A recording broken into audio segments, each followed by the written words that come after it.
Boa noite, irmãos. Graça e paz. Espero que todos vocês estejam bem. Fui incumbido pelo pastor de trazer o devocional dessa noite. Espero que o Senhor use aí a vida desse miserável pecador para falar com vocês. Quero me dirigir a todos, seguindo a orientação de 1 Timóteo 5:1. Eu vou ler brevemente aqui. Não repreendas ao homem idoso, antes exorta-o como a pai, aos moços como a irmãos, as mulheres idosas como a mães, as moças como a irmãs, com toda a pureza. Não quero ser rude nas minhas palavras, não quero ser áspero, quero que, como eu disse, um pecador falando a outros pecadores, um miserável falando a outros miseráveis onde achar pão. Eu queria trazer algumas reflexões de um livro recentemente que eu li, muito bom, talvez alguns já tenham lido, que é O Deus Pródigo. Não sei se vai pegar na câmera aí, vai focar, do Tim Keller.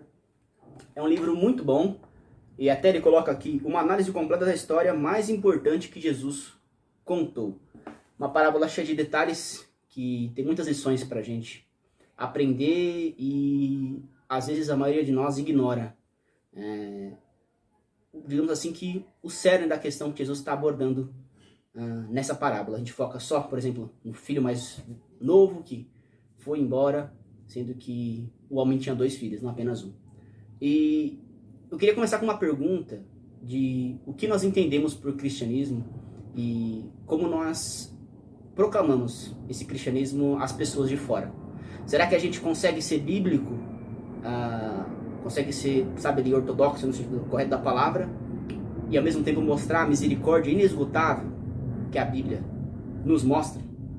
Então, é isso que o livro aborda, é isso que essa parábola fala, e eu queria compartilhar algumas reflexões com os irmãos. Eu gostaria de orar antes, peço que você feche seus olhos. Vamos orar ao nosso Pai. Senhor, nosso Deus, nós carecemos, Deus, de Ti para todas as coisas, Pai. Seja nos momentos mais básicos das nossas necessidades físicas, como nos momentos mais cruciais das nossas necessidades espirituais. Por isso nós oramos a Ti, Deus, que o Senhor fale conosco nessa noite, que o Senhor use minha vida, e que o Senhor tire todas as distrações, e que o Senhor nos ensine, Deus. Nos mostre o que o Senhor deseja, que seja a postura do nosso coração, que o Senhor nos conforme à imagem de Cristo, e nos corrija, Deus, como um pai faz com seus filhos. Fala conosco, Deus. Essa é a nossa oração em nome de Jesus. Amém. Eu não sei se vai ter edição esse vídeo, então eu vou dar tempo de vocês abrirem a Bíblia e vou abrir junto com vocês onde se encontra a parábola. E no Evangelho de Lucas 15, do 11 ao 32. Então, peço que vocês abram ou acompanhem no celular. Evangelho de Lucas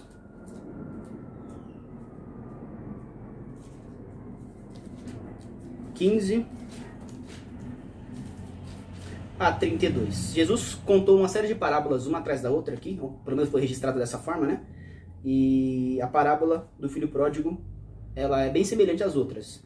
A primeira parábola é da ovelha perdida, depois a parábola da dracma perdida, isso no capítulo 15 de Lucas. E depois ele vai para a parábola do filho pródigo, que é assim nomeada. Mas nós vamos ver que esse termo, a parábola do filho pródigo, talvez não seja tão adequado assim.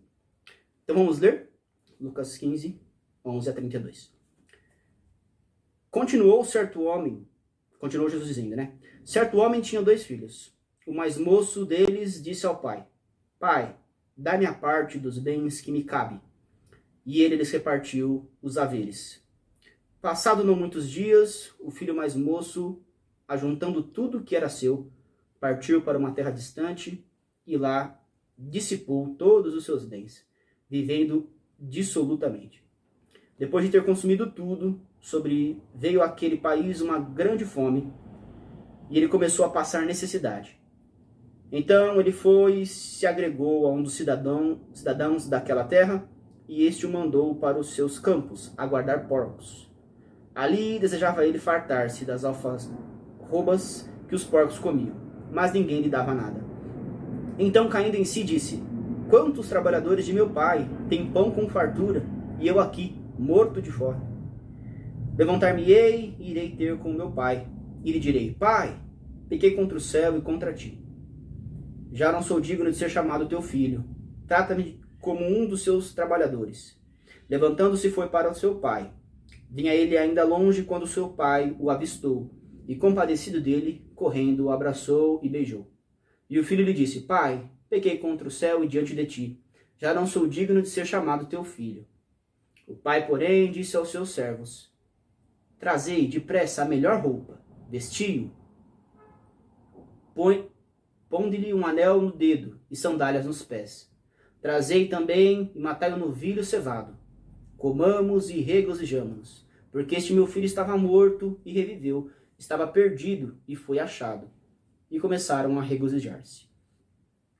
Ora, o filho mais velho estivera no campo, e quando voltava, ao aproximar-se da casa, ouviu a música e as danças, chamou um dos criados e perguntou-lhe o que era aquilo. E ele lhe informou: Veio teu irmão, e teu pai mandou matar o novilho cevado, porque o recuperou com saúde. Ele se indignou e não queria entrar. Saindo, porém, o pai procurava conciliá-lo. Mas ele respondeu ao seu pai: Há tantos anos te sirvo, sem jamais transgredir uma ordem tua, e nunca me deste um cabrito, sequer para alegrar-me com os meus amigos. Vindo, porém, esse teu filho, que desperdiçou os teus bens com meretrizes, tu mandaste matar para ele um novilho cevado. Então lhe respondeu o pai: Meu filho, tu sempre estás comigo, e tudo o que é meu é teu. Entretanto, era preciso que nos regozijássemos e nos alegrássemos, porque esse teu irmão estava morto e reviveu, estava perdido e foi achado. Amém. Então essa parábola que Jesus nos conta, na verdade, conta para nós hoje, e contou naquela época ao seu público. E ouvindo Jesus ali, existiam dois tipos de pessoas, né? Na verdade, vários tipos de pessoas, né? Mas nós conseguimos resumir basicamente no grupo de coletores de impostos, pessoas gentis, e também os fariseus, os escribas que estavam vindo Jesus lá. Então ele queria alcançar, Jesus nunca conta algo para alcançar só um grupo de pessoas, né? Ele alcança todos com a sua palavra. No livro, Tim Keller vai dar várias... A gente vai refletir, as minhas palavras aqui são reflexões que eu fiz, e algumas do Tim Keller eu oriento que vocês leiam um livro para ter um entendimento melhor, que vale muito a pena. Ele começa a falar que o termo, a parábola do filho pródigo, não é um nome para a parábola tão assertivo, porque nós vamos ver que os dois filhos estavam perdidos. E Jesus não usa esse termo, né? No caso aqui, o editor da Bíblia coloca aqui, em negrito, a parábola do filho pródigo. Mas Jesus não dá nome para as parábolas, né? Ele começa: certo homem tinha dois filhos, né? Talvez o nome mais certo para essa parábola, se ela precisasse de um, seria os dois filhos perdidos de um homem, né? Eu estou acompanhando o meu script aqui, por isso eu vou olhar para baixo algumas vezes, tá, pessoal? Às vezes, irmãos, nós temos uma abordagem um pouco arrogante e orgulhosa em relação a muitas coisas da palavra de Deus, achando que nós já entendemos isso aqui. Então, por exemplo, muitos de vocês vão falar: nossa, ele vai falar da palavra do filho pródigo de novo, eu já sei tudo sobre essa história.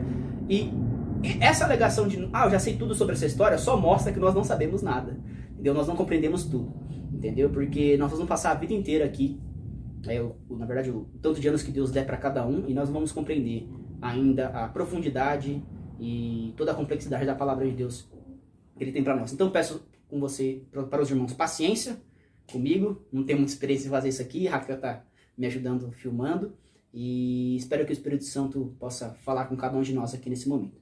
Então nós temos o resumo da história, né? Um filho pede a sua parte da herança. O homem tinha dois filhos, o filho mais novo pede sua parte da herança. E essa alegação por si só nós já sabemos.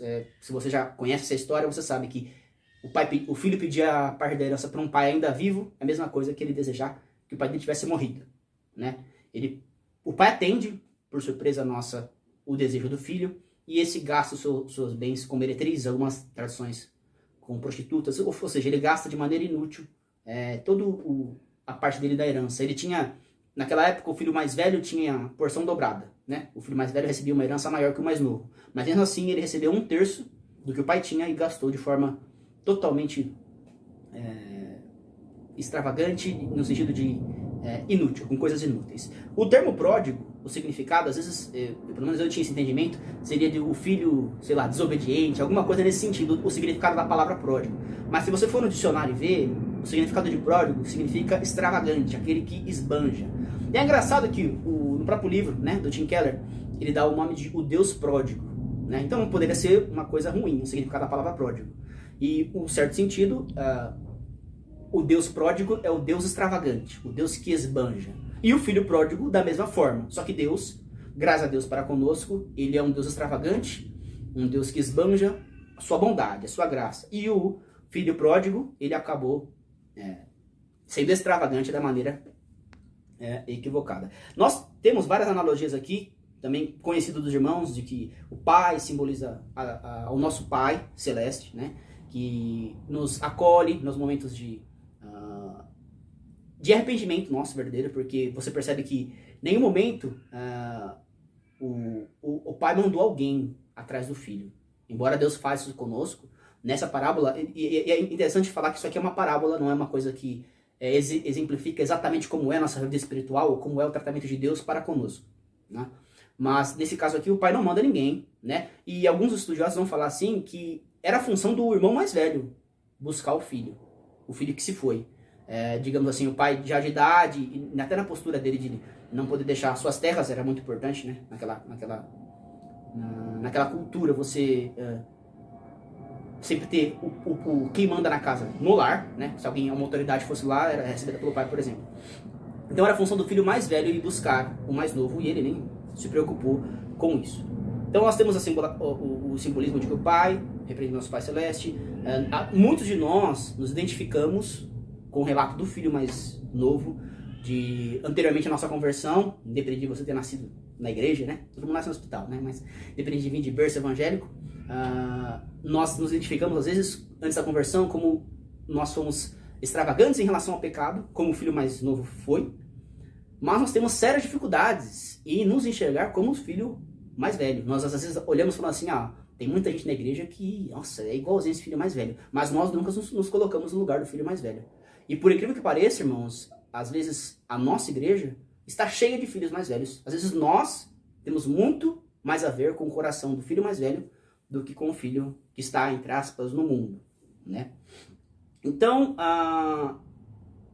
os dois filhos estavam perdidos, irmãos. A gente vai ver no decorrer, eu já estou me alongando muito, já foi quase metade aqui, desculpa. E eu preciso acelerar. Os dois filhos estavam perdidos, porque ambos desejavam a morte do pai. A gente vai ver primeiro a perdição do filho mais novo, né? E vou ser breve aqui, porque todo mundo já conhece. Então ele pede herança, é um sinal de que ele desejava que o pai estivesse morto. Quando ele volta, depois ele tem lá aquela reflexão, e é um trabalho humilhante, principalmente para um judeu cuidar de porcos, né? Ele desejava comer a comida dos porcos, ele não tinha nem o que comer. E ninguém dava para ele. Ele só não parece que não comia porque ele tinha nojo, mas também ele não tinha permissão para comer a comida dos porcos. E ele volta no sentido de que, arrependido, obviamente, envergonhado, ele reconhece que ele pecou contra o céu, contra o pai dele, mas o intuito dele é de reparar a dívida, porque ele volta, ele queria ser um devedor do pai dele, no sentido de trabalhar como se fosse de graça, para quitar tudo que ele gastou do pai, né? Agora ele pode ter dado para ele, mas tudo que ele gastou os bens do pai de maneira errada, ele queria trabalhar de graça, apenas para ter um teto e comida, digamos assim. E nós conhecemos como o pai recebe ele. O pai vai correndo, e naquela cultura nós sabemos que ele até erguia um pouco as vestes para poder correr melhor. O pai mostrar as canelas era uma coisa vergonhosa naquela cultura. E crianças podiam correr, mas idosos, o paterfamilias, né, que ele usa o termo, não podia correr naquela época. E tudo isso dá aquela simbologia e mostra a vergonha que Deus, digamos assim, através de Cristo, né, que Cristo passou para o Pai vir ao nosso encontro. Ninguém vai ao encontro de Deus, irmãos. É sempre Deus que vai ao nosso encontro, né? Com todos assim. E mesmo mediante a vergonha que o filho passou, e o escárnio, e o sofrimento, ele vai nos encontros. E ele não deixa nem o filho falar. E é o que Deus faz conosco. O pai chega no filho mais novo, não deixa nem ele falar. E abraça-o, ele recebe, manda colocar uma sandália em seus pés, o que simboliza que ele não era um escravo. Todo o texto tem um significado específico, né? Não vou abordar todos, mas os que eu estou lembrando aqui. A sandália nos pés significava que ele não era um escravo. Escravos naquela época não tinham calçados. Então ele dá umas sandálias, põe umas sandálias novas para ele, para mostrar que ele não é escravo. Coloca um anel em seu dedo, que era um sinal de demonstrar que ele teria certa autoridade ainda. Ele não seria um trabalhador. O pai não está importado com ele pagar a dívida. O pai continua tratando ele como um filho, né? E também ele pede para vestir ele com a melhor roupa. A melhor roupa, irmãos, era do próprio pai, né? E também isso simboliza o que Deus faz conosco, de que Deus, através de Cristo, nos cobre com as suas vestes, para cobrir a nossa nudez, a nossa vergonha, né? Então esse é o tratamento do pai para com o filho, certo? Continuando aqui, Jesus não para aqui, certo, irmão? Se Jesus quisesse que a gente focasse só na parábola no filho mais novo, ele não precisava prosseguir, mas ele continua, porque existe uma questão muito mais profunda que Jesus quer tratar com os fariseus daquela época e com o da nossa época. Porque, não sei se você sabe, existem muitos fariseus da nossa época também. E talvez eu e você possamos parecer muito mais com os fariseus do que a gente imagina. Então, ele continua aqui e dá o banquete. Ele proporciona uma festa até o momento que quem retorna é o filho mais velho. Pergunta para um servo o que está acontecendo e ele fica sem acreditar no que o pai está fazendo. Ele fica irado pela restauração do filho mais novo. Isso, primeiro, que é terrível, né, irmãos? Porque uma pessoa chegou ao arrependimento e na palavra de Deus diz que a festa no céu quando alguém se arrepende, né? E ele não conseguia ficar feliz. E não é nem alguém distante, é o próprio irmão dele. Primeiro, vários motivos, né? Além da dureza de coração dele, é evidente. Mas tudo que o pai tinha ainda era dele. Ainda até fala no penúltimo verso, né? 31. Meu filho, tu sempre estás comigo, tudo que é meu é teu. Então, ou seja, o pai estava, entre aspas, dando um novilho, cevado, né? E dando aquela festa com os bens que eram do pai, né? Mas um dia seriam do filho. E você percebe que ambos os filhos, eles queriam usufruir dos bens do pai, queriam gozar dos bens do pai, mas não queriam o próprio pai. E a gente vai ver no decorrer que um é totalmente sincero, embora isso é errado, né? Ele, pai, em outras palavras, assim, parafraseando, eu desejaria que o senhor estivesse morto, não posso aguardar por isso, então me dá tudo que eu tenho direito, que eu quero gozar a vida da maneira que eu bem entendo. Então, ele quer tomar posse dos bens dos pais através dessa sinceridade desobediente e sem escrúpulos. O outro, ele vai para uma falsidade, uma hipocrisia muito semelhante. Porque ele também está interessado nos bens do pai, mas ele, irmãos, ele quer agradar o pai e quer ter acesso aos bens dos pais através da sua suposta obediência, né? Então, o pai vai de encontro. O pai também passa vergonha ao se encontrar com o filho mais velho. E é uma coisa que a gente acaba não... Se a gente não prestar atenção na leitura, a gente perde. O pai tem que deixar os convidados, está tendo uma festa, uma celebração pela restauração do filho mais velho, e o pai tem que deixar os convidados sozinhos para ir até lá fora para conversar com o filho mais velho. Então o pai deixa os convidados e vai lá fora. Isso já é um motivo de vergonha de deixar o anfitrião da festa, deixar a festa para tentar convencer o filho mais velho a entrar. Essa parábola tem alusões a várias outras parábolas, histórias que Jesus conta, como semelhante a quando um homem vai ser celebrado um momento de casamento e o homem sai convidando todas as pessoas e muitos se recusam a vir. É o que o filho mais velho estava fazendo. E o que dá para nós entendermos também disso, irmãos, é que existem dois caminhos para nós tentarmos silenciar nossa consciência. E esses dois caminhos principais estão exemplificados nas posturas dos dois filhos. Então, um filho, ele vai tentar silenciar a consciência dele de que ele nunca vai se apresentar diante de Deus, ou se ele vai se apresentar diante de Deus um dia, ele vai estar com a consciência tranquila, através do autoconhecimento. Então ele acredita que se ele ir em busca dos prazeres sem medida, no caso ele gastou com prazeres sensuais, por exemplo, ou o outro que vai atrás do dinheiro, ele acredita que se ele atender o chamado do coração dele, ele vai estar com a consciência tranquila. Então, você vê que os ímpios fazem isso hoje. As pessoas ouçam o seu coração e vá atrás dos seus sonhos. Às vezes, as pessoas cantam isso, né? O filho mais velho, ele tentou silenciar a consciência dele com moralismo. O que os fariseus faziam, acreditando que se ele observasse os mandamentos e as ordenanças de Deus, a consciência dele estaria tranquila. Ele poderia se apresentar diante de Deus tranquilo.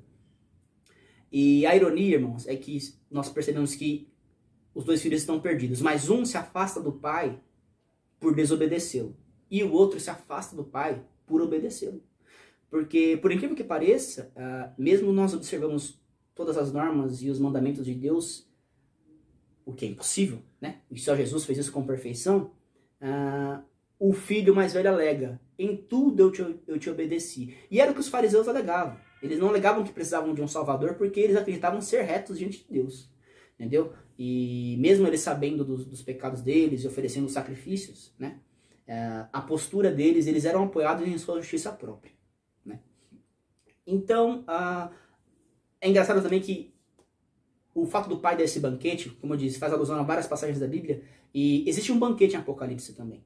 E os que ficam do lado de fora desse banquete são os cães, do lado de fora é a choro, a ranger de dente, e o pai, você percebe, ele sai lá fora, como se Cristo que foi sacrificado fora do acampamento. E ele insiste para que com pecadores entrem para participar desse banquete. Ele insiste comigo, com você, e era como o pai estava fazendo com o filho mais velho. Eu insisto que você participe, né? E a história termina meio que de forma abrupta, sem fim. Jesus não dá a resposta porque ele queria a resposta dos fariseus.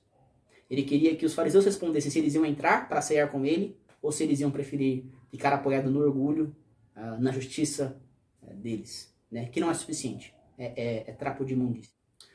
Então, irmãos, a questão é: onde está apoiada a nossa fé? Será que nossa fé está apoiada em algo que nós realizamos? Algo que nós fizemos? Alguma decisão que nós tomamos um dia na nossa vida? Ou será que a nossa fé está apoiada no que Cristo fez? No ato de Deus vir buscar cada um de nós, do ato de Deus sair de onde ele estava, independente da vergonha e do que custou para Deus ir atrás de nós, ovelhas perdidas, filhos perdidos. Você percebe que a ironia que Jesus coloca, né, ele deixa claro, né, é que aquele filho que buscou a companhia de prostitutas, ele concedeu arrependimento e ele está ceando e festejando. E o filho que supostamente seguia tudo não está dentro, não está participando da festa. Então, irmãos, uma conclusão que não é difícil a gente chegar é que se nossa igreja, ou seja, seu ministério do qual nós fazemos parte, não tem atraído filhos mais novos, pessoas do mundo que vivem em devassidão, é possível que nós estejamos atraindo filhos mais velhos. E a igreja esteja abarrotada de filhos mais velhos, de pessoas que acreditam que sim, Jesus é o nosso Salvador. No caso, os fariseus não acreditavam, né? Mas trazendo para hoje, ele é nosso Salvador, mas eu tenho mérito também no que eu faço. Né? Ele termina, na verdade, no meio do livro, ele conta a história de uma senhora que ela, não sei se ela é missionária, mas ela sempre trabalhou na obra e na igreja a vida praticamente inteira. E no fim da vida dela, ela é acometida por uma doença terrível nas pernas. E ela começa a se perguntar, e ela vai falar com o pastor, falou: pastor, mas eu servi a Deus fielmente todos esses anos, como que eu me encontro nessa situação hoje? Por que ele me acometeu com essa doença nas pernas? E a verdade, irmãos, é que, assim como ela, ou como qualquer outro, Deus não nos deve absolutamente nada, né? E a Bíblia fala que quando nós fazemos a nossa obrigação, ou nós fazemos o que é certo, nós não fazemos mais do que obrigação. Então é muito fácil a gente ler a história de Jó, quando ele fala que para sua esposa, que ela fala: amaldiçoa Deus e morre, né? E ele vira para ela e fala assim: nossa, será que nós não vamos aceitar apenas o bem de Deus e não o mal? Sendo que de fato, se Deus desse e que nós merecemos, vocês sabem que seria juízo, né? Juízo e justiça, porque não há um justo sequer, né? Não há ninguém que busca a Deus. E graças a Deus, irmãos, que ele não só nos dá misericórdia, por Deus não dá aquilo que nós merecemos, e pelo contrário, ele dá aquilo que nós de forma alguma poderíamos comprar, né? Que é a salvação em Cristo Jesus e ser aceito como um filho. É ele que vai atrás da ovelha perdida, é ele que faz muito além, né, desse pai aqui. Ele não manda alguém, ele vai pessoalmente nos buscar, né? E que nós venhamos refletir e onde nós temos colocado a nossa confiança, a firmeza da nossa fé, onde está? E que nós venhamos nos arrepender, seja nós estivermos com uma postura de filho mais velho, de filho mais novo, que nossa postura seja igual a de Cristo. Amém? Então vamos orar. Senhor nosso Deus, em nome de Jesus nós nos achegamos a Ti para agradecer, Pai, por tudo que o Senhor é. Que o Senhor nos ajude, Deus, a procurar sim viver de forma reta, de forma justa. Mas não para apenas usufruir, Deus, dos galardões e das bênçãos que o Senhor derrama diariamente sobre nós e ainda tem preparado para nós. Mas servir a Ti, fazer o que é justo, o que é reto, porque nós amamos a Ti, porque nós queremos agradar a Ti. Agir como filhos que agem de maneira correta porque amam o Pai. Não que querem usufruir da herança que nos está reservada um dia, Deus. Nos liberta, Deus, de ter o coração de filho mais novo, de filho mais velho. Mas continua transformando o nosso coração, Deus, à semelhança do nosso Senhor e Salvador Jesus. Então é isso, irmãos. Espero que vocês tenham sido abençoados. Como nós fazemos nos cultos, gostaria que cada um esteja sozinho, em família, respondesse a Deus com o Cântico 93, no nosso cenário presbiteriano, firmeza na fé. E que nós viemos cantar com convicção de que nós temos que colocar e temos colocado a nossa confiança apenas no nosso bom Redentor, Jesus Cristo. Tenha uma boa noite e até a próxima.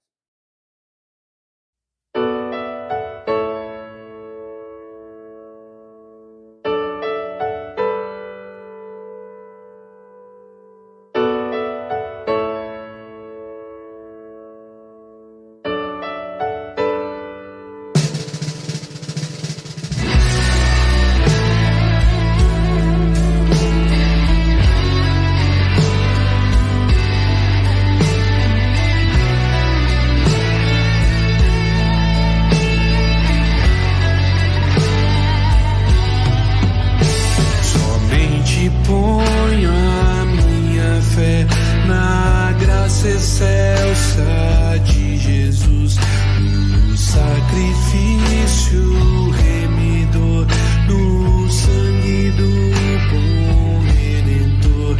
Se não lhe posso a face ver, é pela fé que vou viver.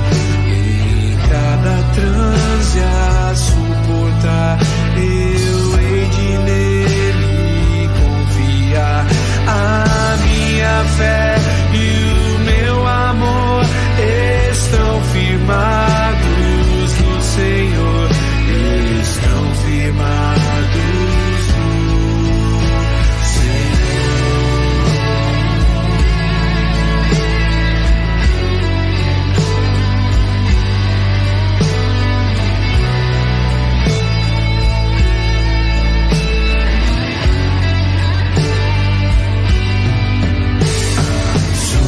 Graça é muito real, abrigo traz no temporal, ao vir secar